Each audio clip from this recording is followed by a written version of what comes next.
Money, money, money, Mondays. Money.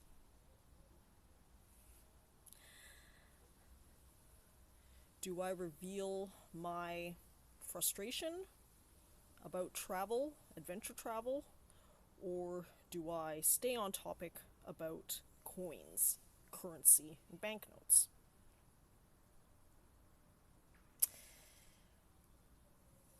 We'll run the camera and allow whatever comes out to comes out, as always. We'll start on topic with an alternate history lesson. Have you ever wondered what Christopher Columbus looks like? In Romania, they've celebrated him on a stamp. They call him Christopher Columb.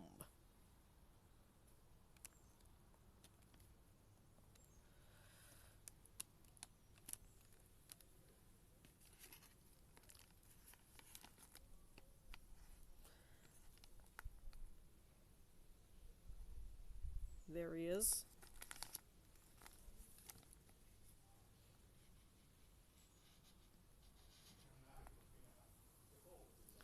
What's going on? Maybe I will open the envelope first and then film after I've taken out the goods.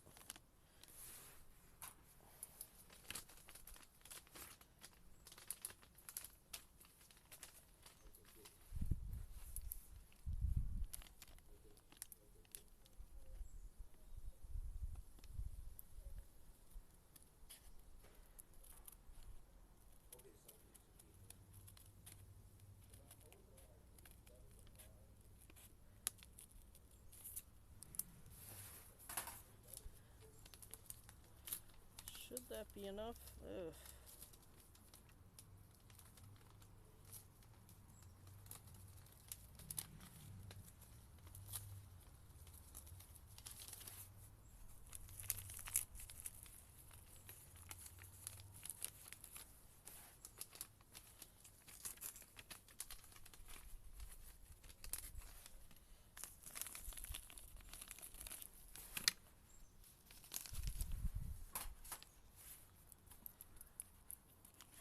Cut a little more.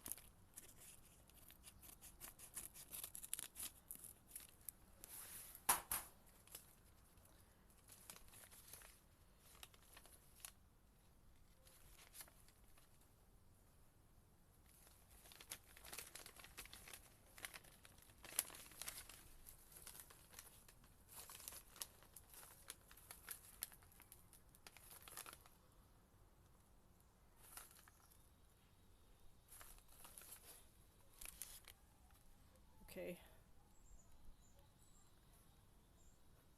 We have some Chris Angel Mind Freak art in this package.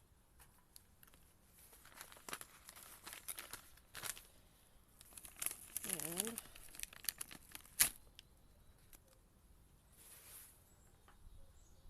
we have the goods. But again, before we get to the goods, we'll do a close-up of Christopher Columb, as he's known in Romania.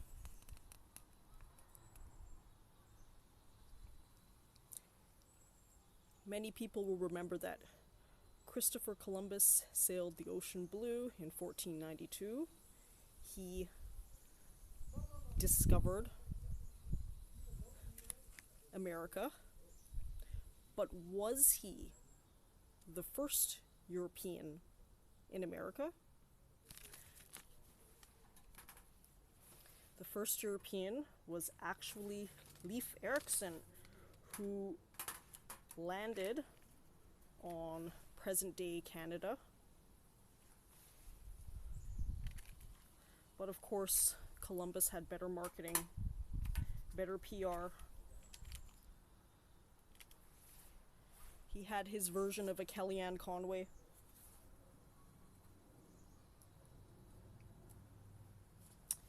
Okay, we have more packaging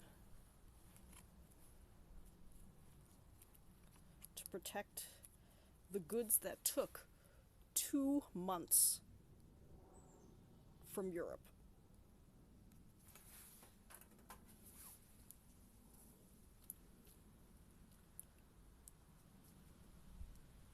Okay. Could I just flip it up like this? Actually, I could.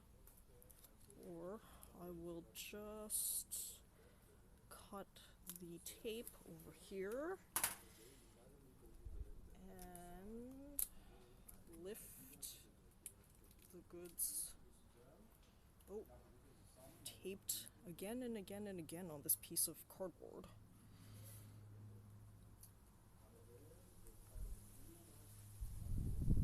Okay.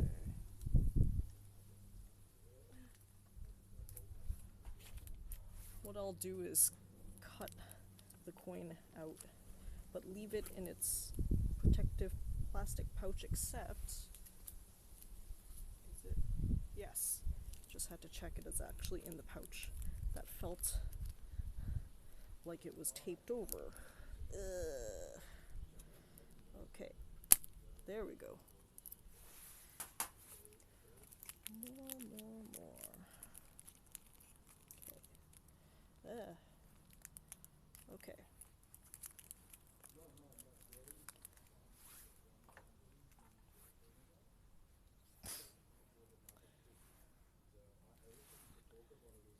This is one of the rarer coins uncirculated from the country of Lesotho. Lesotho is landlocked by South Africa, and this man must be influential in Lesotho's history.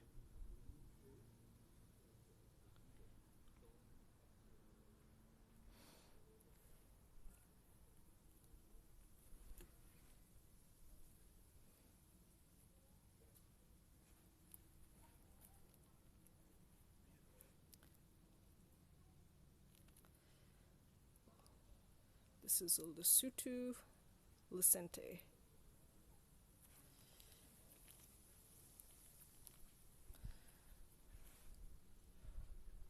One of these weeks I'll actually hook up the Zoom binaural mic because a lot of the ambient sounds are actually quite soothing.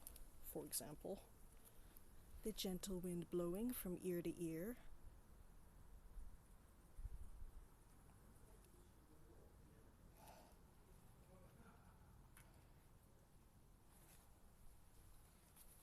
Okay.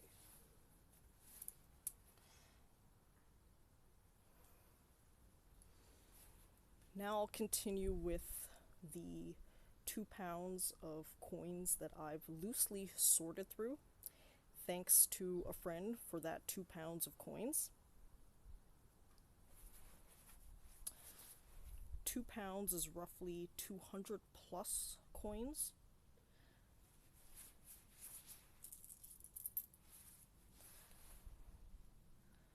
I'll highlight some of the important finds, which is usually pre-Euro coins and coins from countries that I've yet to explore.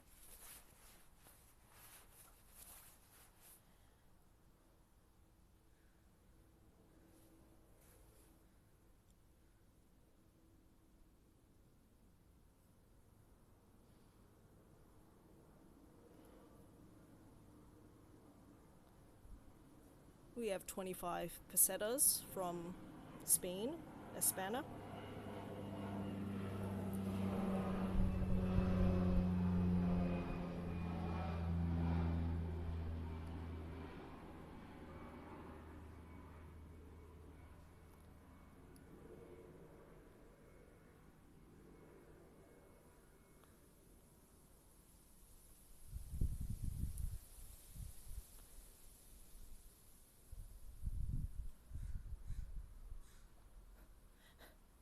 The Spanish were the ones that really reaped the rewards of the New World.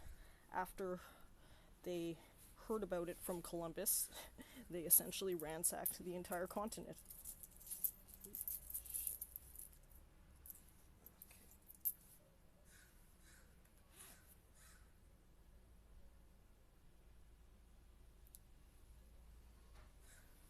even though I've opened the package and sorted some interesting coins out, I've yet to do any Google research, so this is the same as my previous installments where I just essentially had the same surprised reaction as I would have when first opening the coins.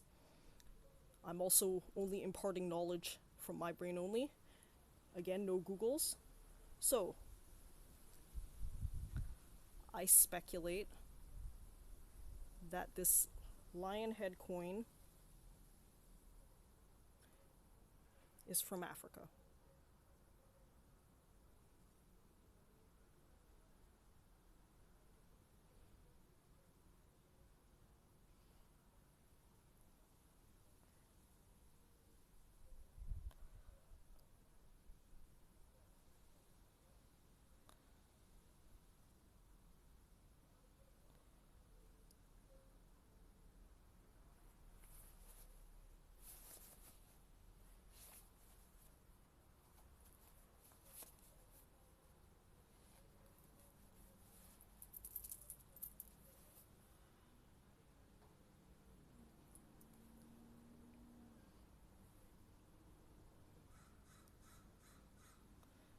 Some people search through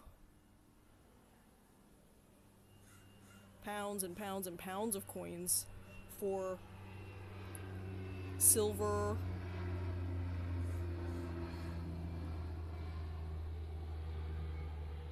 gold, and other precious metals. I've yet to research in depth whether I've come across any of those.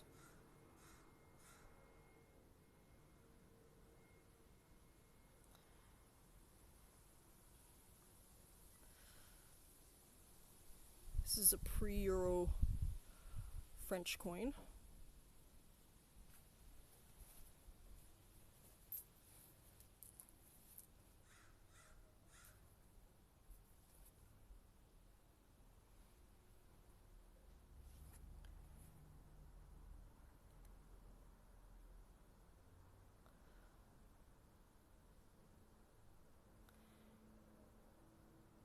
Continuing with the pre-Euro theme, we have a pre-Euro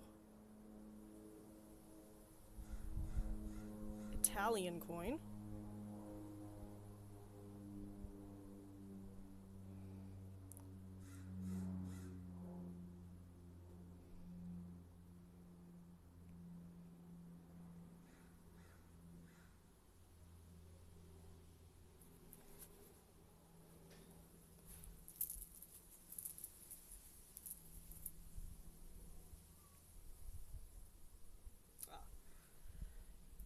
In my first ever installment, I was confused as to where this coin was from, because this country has an interesting habit. South Africa has many, many languages, and they've reflected that on their coins.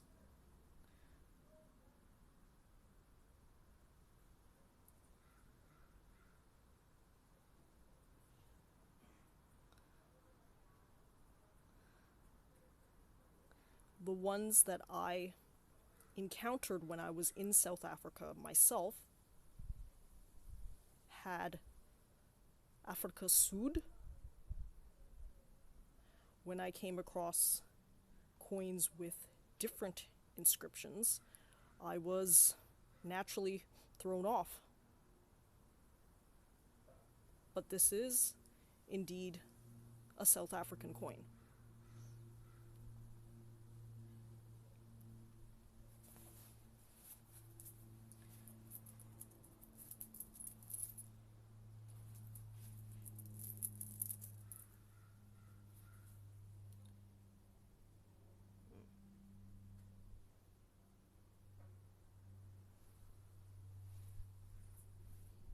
From South Africa to South America now.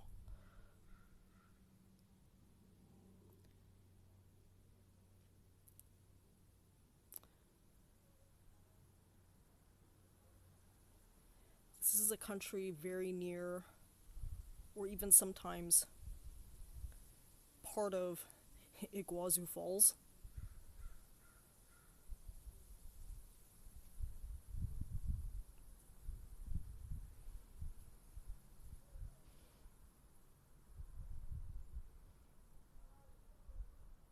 Paraguay. Yeah, I'm remarkably on topic this time. I think when I increase the volume of artifacts that I'm explaining, that I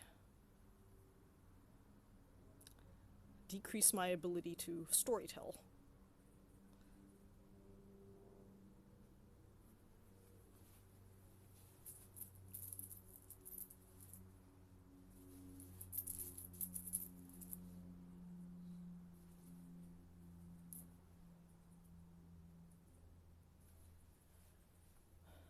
Back to South Africa now, and yet another language.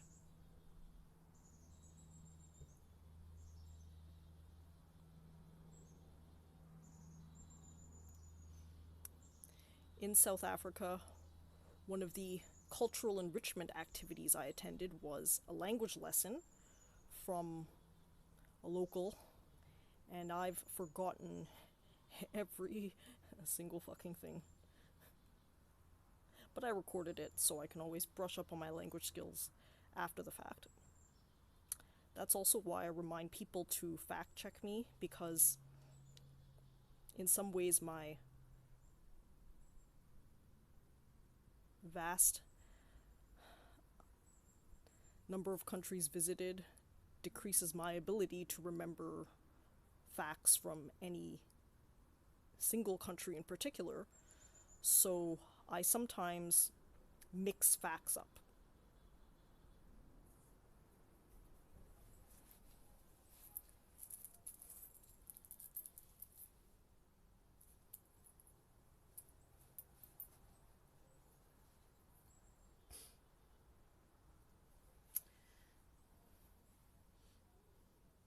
Maybe should I storytell for this coin? Israel's always in the news.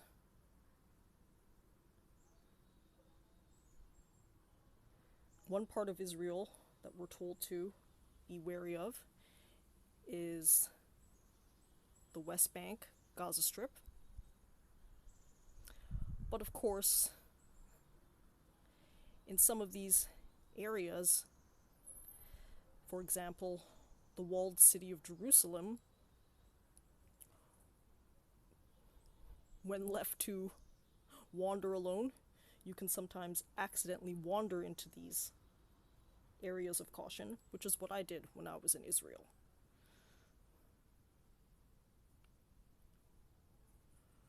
Jerusalem has a modern transit system. From the port of Haifa, I traveled by high-speed train to Jerusalem and stayed overnight in the walled city. I vlogged about that in my Travel To series.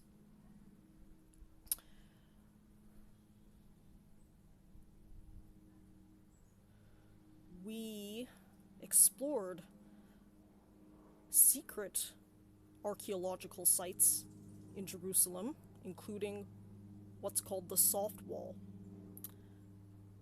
Soft Wall is old, thousands-year-old wall under the Western Wall, which is the holiest site in Jewish religion.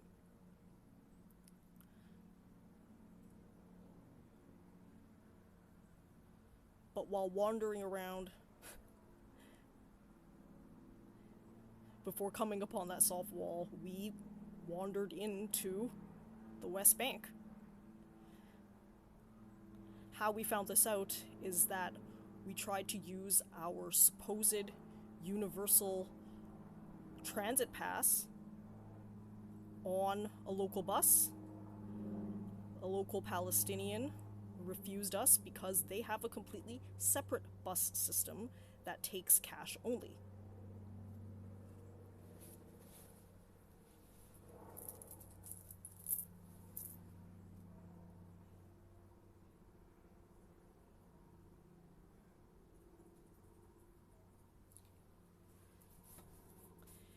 This is rare, but it happens.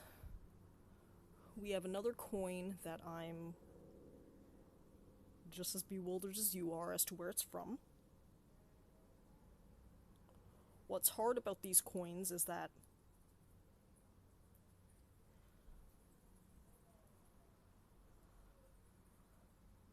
the characters are also foreign.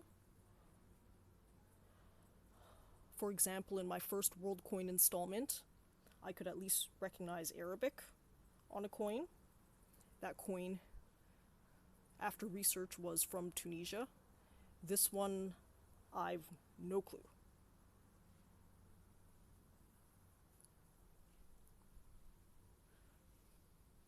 Which also means if you have any knowledge, you're free to comment on that.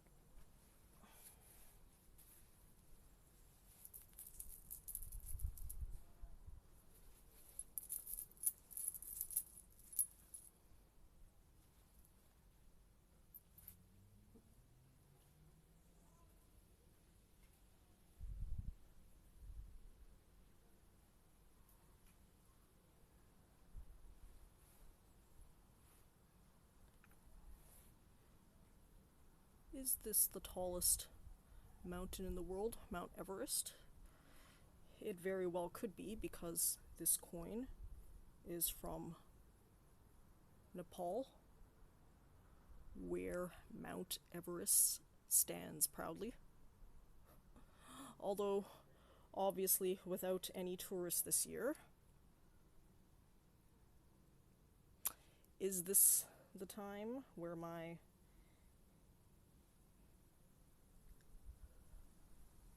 emotions about adventure travel are gonna flow through?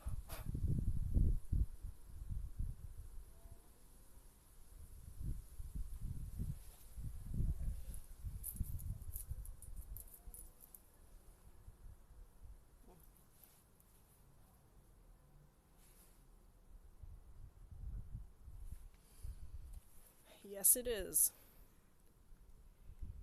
Here's what I think. I think adventure travel has changed forever, and I think life has changed forever. But here's my genuine concern.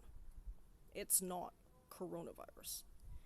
It's how people have reacted in the wake of the virus. Basically, people, all the way onto governments, have used the pandemic to justify any actions on the basis of supposed public health. Now,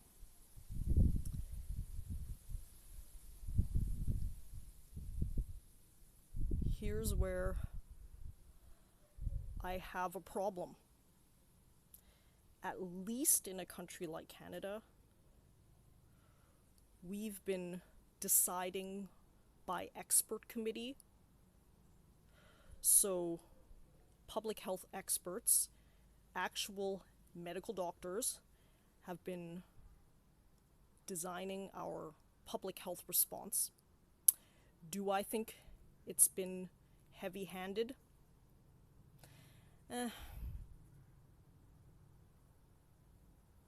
I might be emotional because my most recent adventure travel expedition to the Canadian Arctic has been cancelled by my own hand because the Arctic and Atlantic Canada, where I was tacking on some extra days, both still require 14-day self-isolation for those outside of those provinces.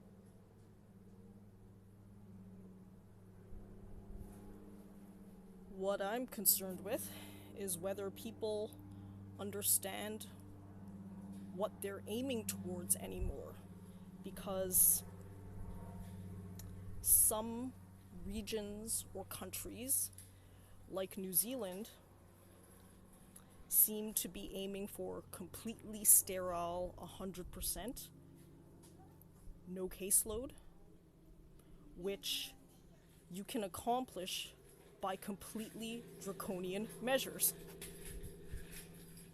But do we know whether the completely draconian measures are worth a zero caseload? Or have we become addicted to perfection now?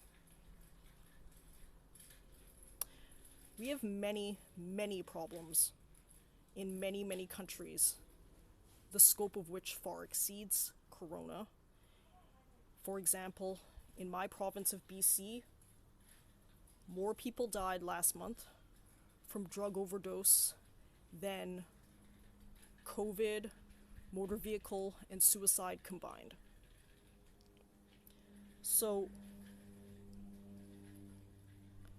6 months, 7 months into this global pandemic is more than enough time for us to have a better head-on about this pandemic. And if we're going to be protecting people with regards to public health and safety, we have to risk rank according to all of the risks and decide what type of risk tolerance we have.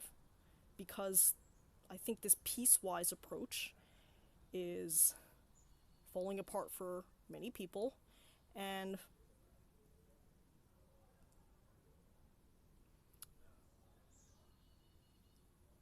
what do we reasonably expect people to do?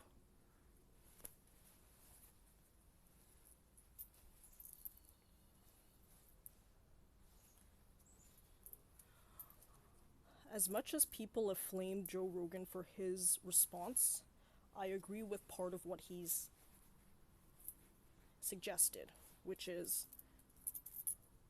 how about those people who are concerned think about how to help their immune system? I've laughed at the meme he shared of a fat fuck in a wheelchair holding a McDonald's bag, screaming at a young woman to wear a mask because you're affecting my health. Okay, what about the McDonald's bag you're holding? Do you have any personal responsibility in this? Or is it all just back to other forms of tribalism where you yell at everyone who's not you?